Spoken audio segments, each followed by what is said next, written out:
한국 철야 기도회의 발전은 한국교회에 처음 복음을 전하신 선교사님들의 사역으로부터 출발합니다. 선교 보고의 내용들을 보면 처음부터 주일 예배, 그다음에 수요일, 그다음에 금요일 성경 공부와 기도 모임을 먼저 발전을 시키고 고정을 하셨습니다.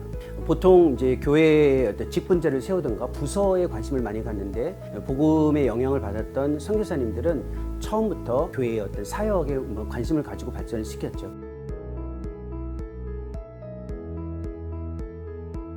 그러면서 한국교회는 처음부터 주일 예배, 수요일 성경 공부, 그리고 금요일 기도회 모임 방식이 고정적으로 발전해 왔습니다. 근데 이것이 이제 철야 기도회로 발전한 것은 금요 기도회의 방식이 처음에 선교사님들이 금요일날 기도하는 시간으로 고정해 놓았는데 의도하지는 않았지만 금요 기도회에 참여했던 성도님들이 기도를 오랫동안 자발적으로 다음날 동이 트는 아침까지 기도를 하는 방식으로 실천이 주어졌습니다. 그래서 의도치 않게 금요 기도회에 참여했던 분들이 자발적인 사역이 철야 기도회의 어떤 한국교회의 어떤 초기 형태로 발전하기 시작을 했죠.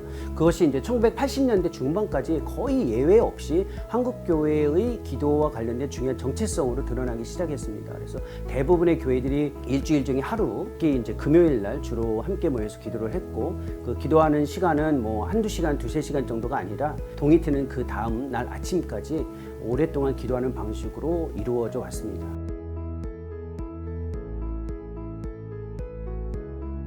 그런데 이제 2000년대 초반으로 들어서면서 한국 사회에서 주 5일 근무제가 고정화되기 시작했습니다.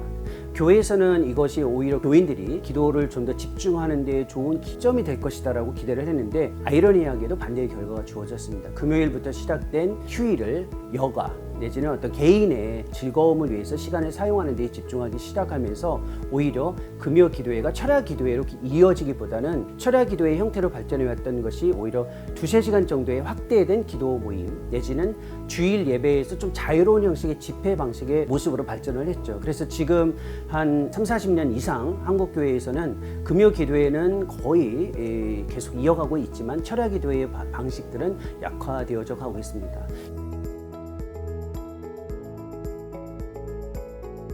이렇게 짧은 이 역사적인 흐름에 나타난 철야 기도회, 특히 이제 한국의 교회에서 실천하고 있는 철야 기도회가 보여주고 있는 몇 가지 좀 특징이 있는데요. 제일 중요한 것 중에 하나는 바울이 데살로니가 전서 5장 17절에서 이야기하고 있는 연속적 기도에 대한 한국 교회의 계승과 발전으로 볼 수 있습니다. 그래서 끊임없이 많은 시간 계속해서 기도를 해야 된다는 것에 대한 구체적인 실천 중에 하나가 철야 기도의 형식, 그 방식으로 좀 주어졌고요. 두 번째는 이제 고정된 시간과 반복된 리듬으로 기도를 하는 것에 대한 어떤 정착입니다. 기도에서 가장 중요한 것 중에 하나는 단순히 어떤 특정한 기도 제목이 주어졌을 때 하는 것이 아니라 기도 자체를 굉장히 중요한 사역으로 발전시켜야 되는데 한국교회는 철야 기도의 어떤 실천을 통해서 정해진 시간, 고정된 리듬에 따라서 기도하는 방식을 교인들이 이렇게 직접 몸으로 익힐 수 있도록 많이 영향을 미쳤죠. 또 굉장히 중요한 것 중에 하나가 있는데 한국 철야 기도의 가장 중요한 특징 중에 하나는 성도님들의 자발성입니다. 선교사님들이 처음에 금요 기도의 어떤 방식은 마련해 놨지만 이튿날 아침까지 할 정도로